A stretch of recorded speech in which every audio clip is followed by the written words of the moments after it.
Semi-final number one, India versus New Zealand, and all I have to say is just India is invincible. They're invincible. No words.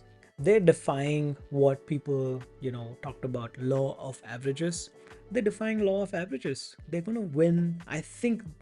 No, actually, I've been saying this for the last few matches. India is going to win this undefeated. And I'm so happy to see a team this fired up after this long, right? So they march into the finals with just little disturbance caused by the New Zealand team, and it didn't deter them for too long. They go into the finals with like breaking records, man. Like they broke run totals, centuries, wicket hauls. It's an unstoppable team. Like there were two centuries again today. One was overshadowed. I mean, Kohli didn't get enough, credit that he deserves. I mean, obviously everybody was talking about Shreyas Iyer's century. Anyway, New Zealand had the barest of chances today to beat India, but obviously that didn't happen. They met each other. Now this is the second time, and both these matches actually looked like tough matches. That the opponents seemed like worthy opponents. I was expecting something similar from South Africa, but we all know that massacre, right? So but this is it, right? Like unfortunately New Zealand would have to bid farewell to a lot of great stars, and they go out without winning an ODI World Cup. You have to feel for Kane, Daryl Mitchell, what a fantastic batsman. Trent Bolt, Saudi, his partner, Santno, and the rest of the gang. I don't know. I think this quality bunch combination has been together for a while. They tried really hard, but I don't think we'll see them again, and that's the sad part. But anyway, let's get into these top 10 from the best match that we witnessed so far, which was also a playoff. And it's just, yeah, let's just get into it. Number 10, everyone seems to be at one kiddick. I don't get this. It feels like everyone was at one kiddick. You see Pandya drinking coconut water with John Abraham, some Bollywood celebrities, and the Ambanis. Yuzi Chahal was chilling.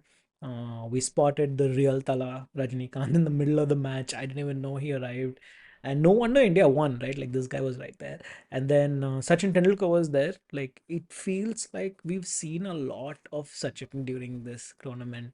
Like he attended every one kidday match. It's good, not complaining. It's good. Love to see Sachin.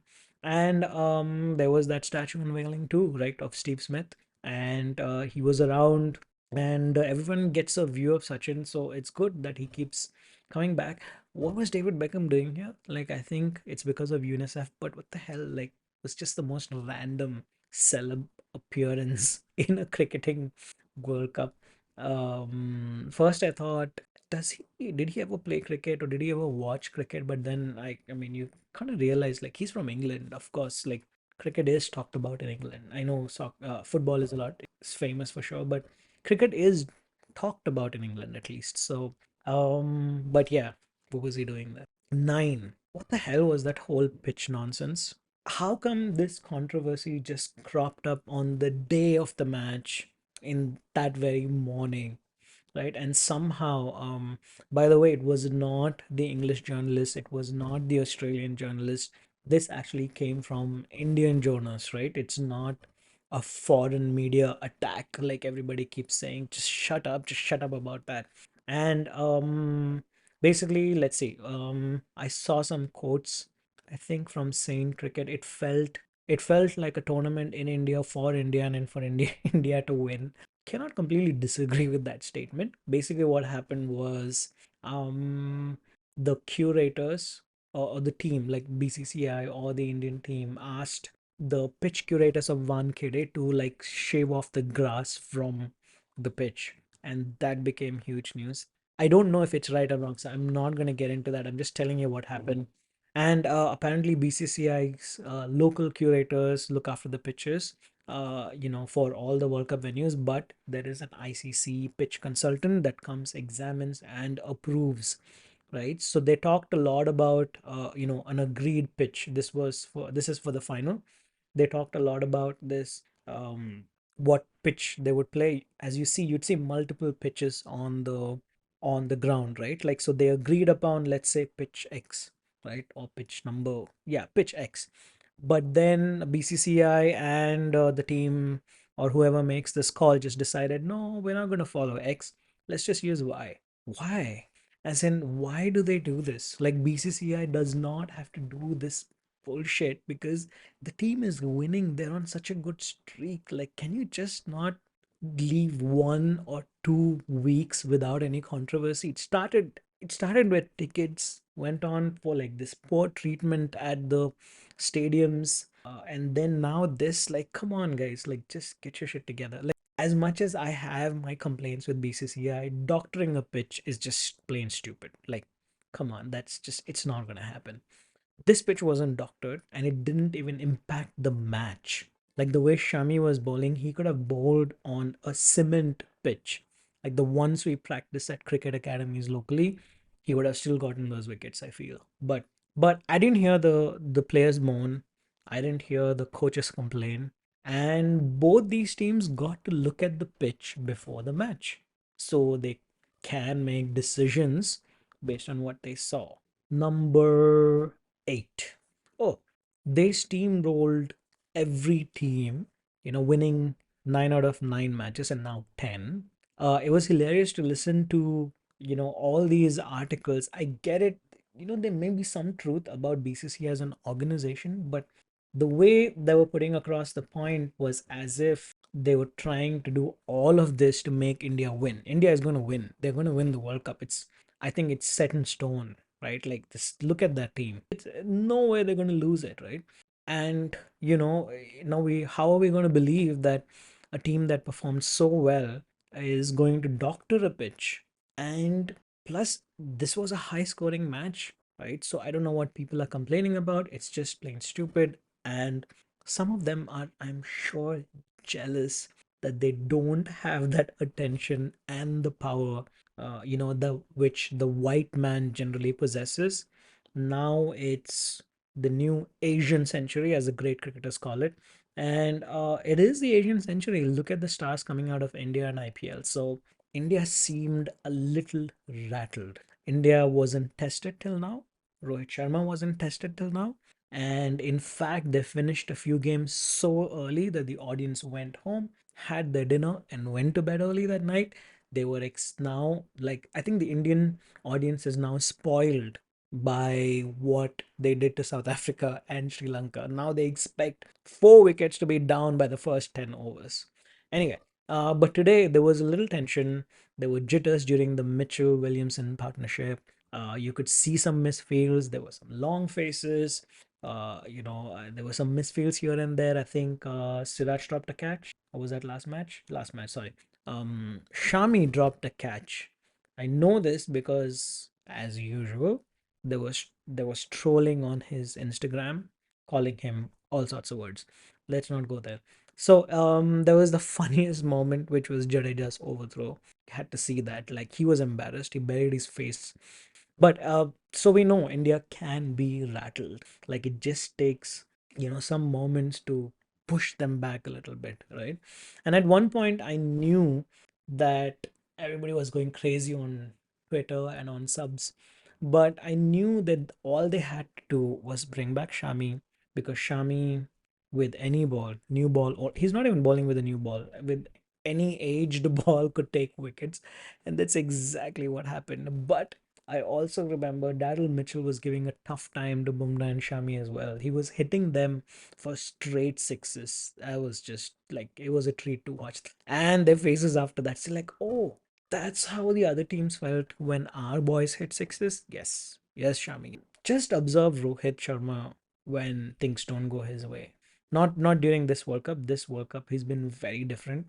I see a different captain from what I've seen in the past. In the past, you'd see like completely disturbed and you're like, yaar, kya kar raha hai, yaar? Like that kind of expressions. But this time, I think Rohit Sharma was like a stoic version of himself, very calm. I don't know if it's stoic or if he's calm or if he's just tired. But that's Rohit Sharma.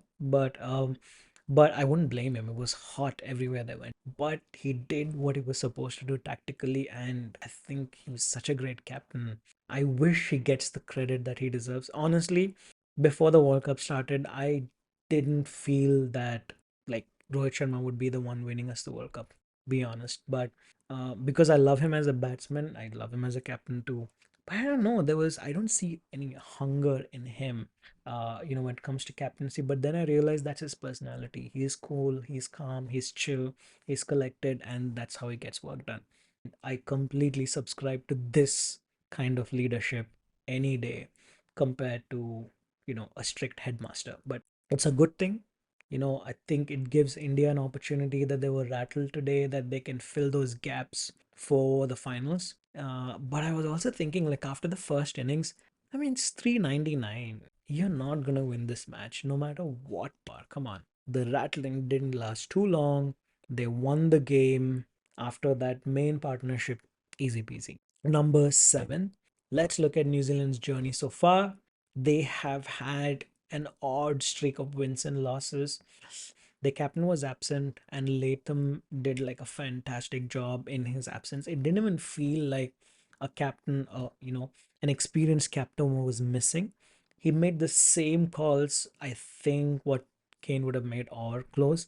I mean, Kane was in the dugout, so I'm sure there was a lot of discussion before, most of these decisions. They started with a top win against England, followed by three more like very easy ones. They lost against India, understandable, twice, and they lost to Australia, but they were chasing like 388. They got close, but they couldn't win that match. Plus, I also feel that New Zealand has like a bit of a mind block against Australia, just like Pakistan does with India. They lost against New Zealand lost against South Africa. Again, the total was too high to chase.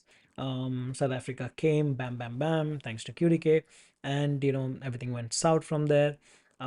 This was a bad defeat. I think they lost by a big margin here. They lost to Pakistan, I think, was a tragedy. Come on, man. Like, rain shouldn't decide wins and losses. I still feel like they should have had a better system there. I get it. They were ahead in run rate. All of that is understood. But come on, at some point, like if they had continued playing, I feel that if they had just gotten that one wicket, I think Abdullah Shafiq or Babar Azam, one of the two, they could have won that match easily.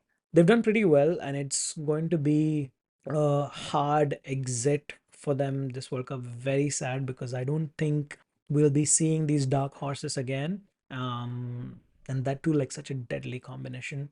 They've been slowing. I think that combination is slowly being chipped away. I think from Ross Taylor, I guess, from Ross Taylor, Brendan McCullum, and like you gotta feel sorry for them. Kane Williamson has to be given the respect that he deserves. The entire Wankhede was fawning over stars, on a day like yesterday. And one of the most underrated leaders or people should be like Kane Williamson, as in, what a fantastic captain. Just watch his post-match present, right? Like you have to give him props on the way he leads, like his style of leadership and his just optimism. Even I think it's thinking of most leaders coming out of New Zealand, because the other person I could think of was their former prime minister, Jacinda Ardern. Pretty cool, calm, collective, very empathetic, and that's what I see with Kane. Like I don't know how uh, Kane Williamson keeps a smiling face after such a heavy defeat, and he was like, well, you know, India played their game, they were at their best. Virat Kohli is awesome. Gave everybody a compliment, and just said they're unstoppable, aren't they? And that's it. His latest injury was an undisplaced fracture on his left thumb. That sounds painful. To do like anything, forget anything on the field, like anything at home. I wouldn't do that, but I hope we see him get better, like completely fit, and come back for another World Cup. What he had to appreciate was he saved himself for the World Cup. Saved himself. Like, he just preserved his body. He trained, he gave himself that time, saying that I'm going to focus on one thing, that's the World Cup. I'm not going to play any of these bilaterals, no test, nothing, just the World Cup. He did that. He came fully fit. I think he didn't play the first match, if I'm not wrong. Another injury. Like, what the hell? Like, it was very sad to even just hear like, okay, Kane Williamson, another injury. Again, it's on-field injuries. These are not things that happened, outside of the field. It was on field injuries. That's the tragic part. So goodbye, Kane Williamson, Canos, Kane Mama, and hope to see you soon in another World Cup lifting a trophy, hopefully. Number five, Shreyas Iyer. It felt like a wrong day to score because this was just totally overshadowed. I'm sure he's getting the credit that he deserves in among the team members because everybody knows what a valuable inning this guy played. But he hit the most sixes in a World Cup innings by an Indian. Shreyas Iyer's 8 sixes in his century against New Zealand, and is now the record for the most sixes hit by an Indian in a World Cup innings. Virat Kohli was breaking records on one side, Shami on the other side, looking like an absolute beast. And this guy just hit two consecutive centuries. Two consecutive centuries. And the other three people, I was just looking up the list. The other three people who got consecutive hundreds were Rahul Dravid in 1999, Rohit Sharma in 2019, and now he was attacking from the beginning. That's what I loved about this guy. Like, I think just two, three balls. There was one maiden from Santner. I think that was strategic. They discussed this. They're like, let this guy just bowl out, but I will continue hitting after this. And that's exactly what he did. And anybody who was in the stadium might have just enjoyed it to the core. Like, this was just unbelievable. And very sadly, like, Shubman Gill was injured. That's when he came in, and he hit like 80 from 66 balls as an injured person. I bet if he would have stayed like maybe 3-4 overs, he would have easily hit 100 too. We would have had three centurions, so two more people would have gotten overshadowed. But that's it. So number four, you have Daryl Mitchell. Daryl Mitchell. Daryl Mitchell took the fight to the entire Indian team, frustrated them to the core, uh, and he did it for the second time. He is the only guy who scored like two centuries in this World Cup against India.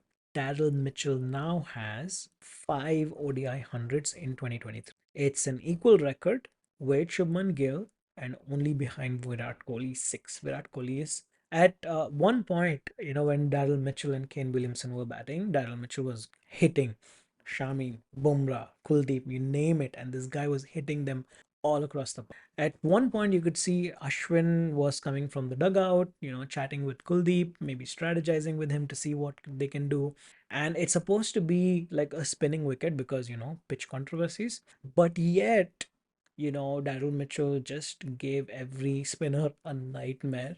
And he deserves all the credit. That was a fantastic knock, one of the best knocks in this World Cup, in a crisis situation for a team. That too against Indian bowlers. Like, this bowling attack is unstoppable, and Daryl Mitchell played like it was normal day.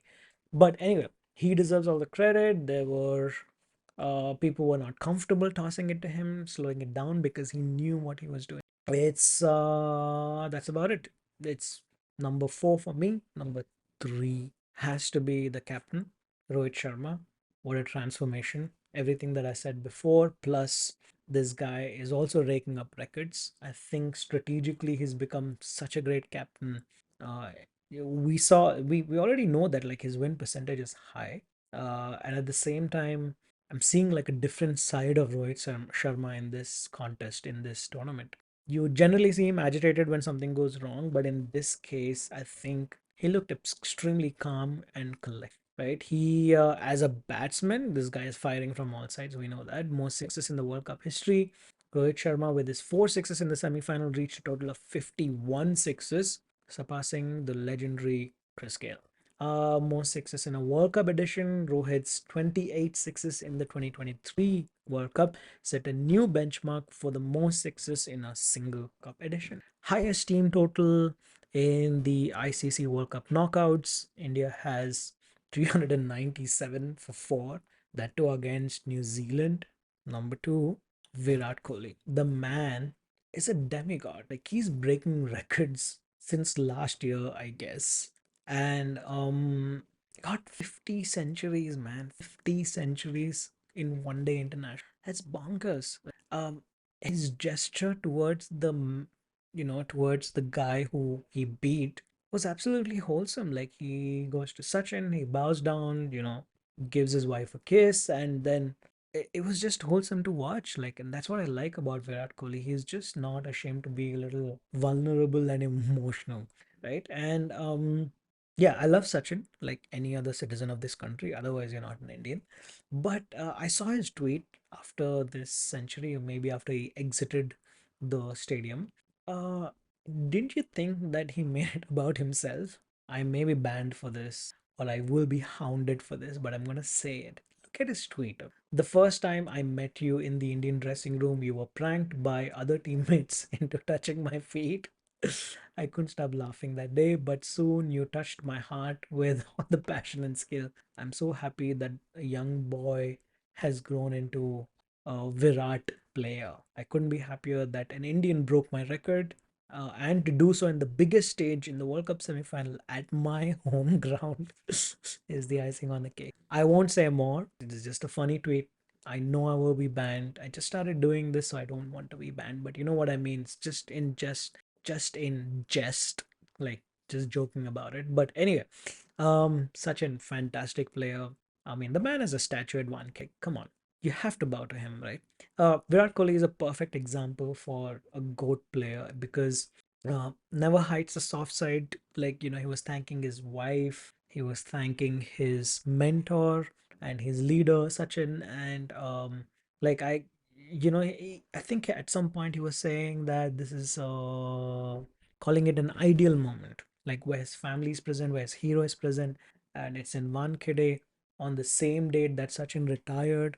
And got pretty emotional. But yeah, absolutely, completely great. So now about all the records this man shattered: 50 ODI tons. We've already discussed this.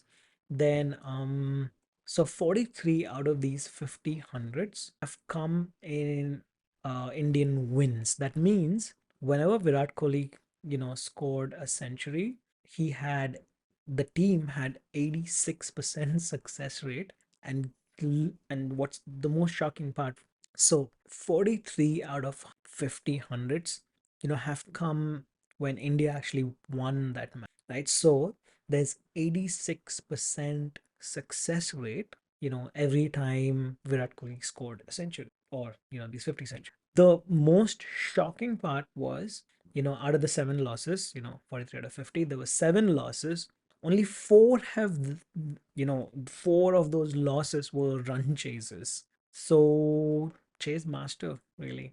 He just made 711 runs in the 2023 World Cup, again beating Sachin Tendulkar's 673 runs set in 2003 edition of the World Cup, marking him as the highest run scorer in a single World Cup. He got 850s, the most by any batter in a single edition of the One Day International World Cup.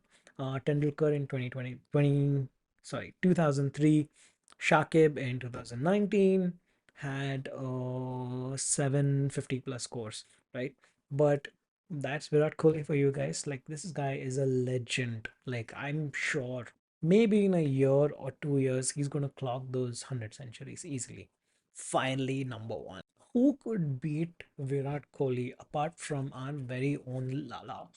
And he has to be number one on everyone's list. Hell, he was even number one on the Prime Minister's list. I don't know if he congratulated Virat Kohli, but I did see a tweet where he congratulated Mohammad Shami, truly the man of the match. Maybe they gave him that award after looking at the Prime Minister's tweet. Why not? And he single handedly broke New Zealand's side when every other bowler was struggling. What? Like, it's fine. Just give it to me. I don't even need the new ball. Just give it to me anytime and I'll deliver. And that's exactly what he did. Right? 7 for 57, Shami becomes the first Indian to take a 7 wicket haul in ODI cricket. Stuart Binney held that Indian record for the best ODI figures with 6 for 4 against Bangladesh in 2014. I'm actually surprised. Like, I think in Test, Anil Kumble got 10. I'm actually surprised nobody got like 7 or 8 wickets for India. But I'm also very happy that Shami is the one who got it. He always got overshadowed by Bumrah. I've said this a million times. I think I'm not saying Bumrah is bad. It's just like how the news cycle works or how the PR thing, all these things work. But so Shami also got 5 wicket hauls in this world. The guy even missed the first 2 or 3 games, right? Like 3 games. The most by any bowler, I think surpassing Stark's three. And yeah, that's like, how did this guy, how was this guy on bench? I just don't get it, man. Just BCCI and team selection is so funny sometimes. Anyway, 54 wickets for Shami in just 17 matches in ODI World Cups. He is the fastest bowler to reach the milestone of 50 wickets in the ODI World Cup.